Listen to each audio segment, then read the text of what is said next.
Milestone স্কুলে বিমান বিধ্বস্তের ঘটনায় দগ্ধ শিশুদের চিকিৎসায় সহায়তার প্রস্তাব দিয়েছিলেন বাংলাদেশের বার্ন ও প্লাস্টিক সার্জারি চিকিৎসার পথিকৃৎ অধ্যাপক ডক্টর সামন্তলাল সেন।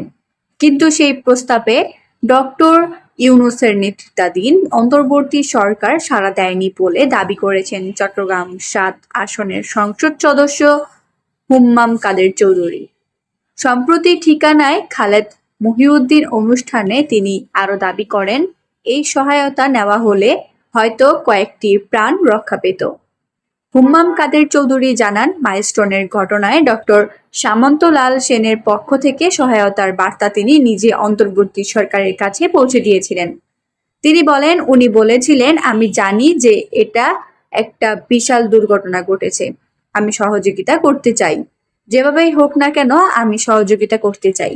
আমি এই মেসেজটা অন্তর্বর্তী সরকারের কাছে পাঠিয়েছিলাম, কিন্তু অন্তর্বর্তী সরকার সাড়া দিল না, সাহায্য নিল না।